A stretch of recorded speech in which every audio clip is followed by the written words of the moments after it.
7h25, tout compte fait. C'est la rubrique d'Éric Revel. Et en parlant de compte, cela valent le détour. Bonjour Éric. Bonjour Frédéric, bonjour à tous. Veillée d'armes donc pour le gouvernement à 2 jours du verdict des agences de notation sur les finances françaises. En effet, les agences Fitch et Moody's actualiseront toutes les deux leurs notes de la dette française. C'est vendredi prochain. Bercy, Matignon et l'Élysée retiennent leur souffle.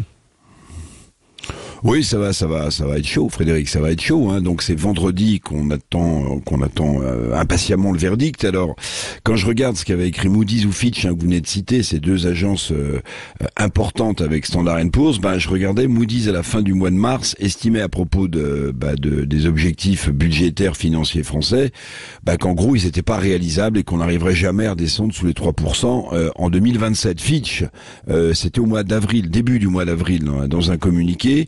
Accrochez-vous, estimait que les objectifs de réduction de dette, enfin tout ce qui va mal en France, étaient peu ambitieux, mais surtout qu'ils étaient hors de portée de la France, vous voyez.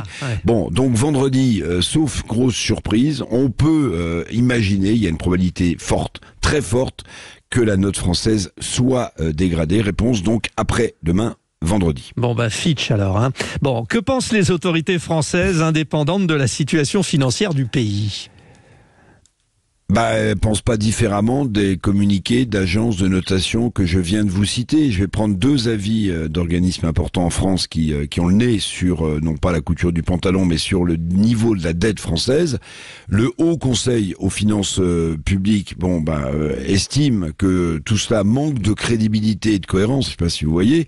Puis je vous rappelle quand même que Pierre Moscovici, le premier président de la Cour des comptes, avait aussi tiré assez nettement, assez violemment la sonnette d'alarme en estimant que ce que proposait le gouvernement n'avait pas de sens. Bon, on n'a pas fini de vous poser la question, Éric Revel, mais quel impact une dégradation de la signature française par les agences de notation aura sur le coût futur du financement de notre dette abyssale, de, rappelons-le, 3 000 milliards d'euros?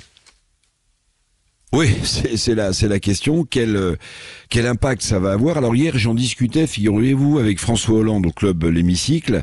Alors l'ancien chef de l'État ne souhaitait évidemment pas que la note française soit dégradée, et il estime, parce que c'est vrai que déjà dans le passé ça n'a pas été le cas, il estime que cette dégradation, si elle intervenait, n'aurait pas d'impact sur les taux auxquels la France emprunte. Pour répondre à votre question, l'ancien chef de l'État me confiait aussi que les futures baisses de taux programmés de la BCE, de la Banque Centrale Européenne, vous savez, les taux doivent baisser en Europe puisque l'inflation est, paraît-il, maîtrisée. Que ces baisses de taux de la BCE, estimait François Hollande, pourraient être une bouffée d'oxygène pour nos finances publiques. Mais sur le fond, je vais vous le dire, Frédéric, ça ne change rien parce que l'État dépense trop par rapport à ses recettes. Et depuis des années et des années, le signal d'alarme est tiré. C'est le moins qu'on puisse dire. Reste que, accrochez-vous, le service de la dette, c'est-à-dire les AGO qu'on paye tous les ans, des dizaines et des dizaines de milliards d'euros, que ce service de la dette va être le premier budget de l'État devant celui de l'éducation nationale. Les finances publiques de notre pays sont entrées dans une spirale aussi dangereuse qu'imprévisible. Alors vous l'avez dit pour recommencer, Frédéric. Bon, réponse vendredi pour les agences de notation, mais Bercy, Matignon, l'Élysée, oui, retiennent leur souffle. On verra après ce qu'ils feront. Les comptes, ça fait vraiment peur quand même. Heureusement que vous nous éclairez, Éric Revel.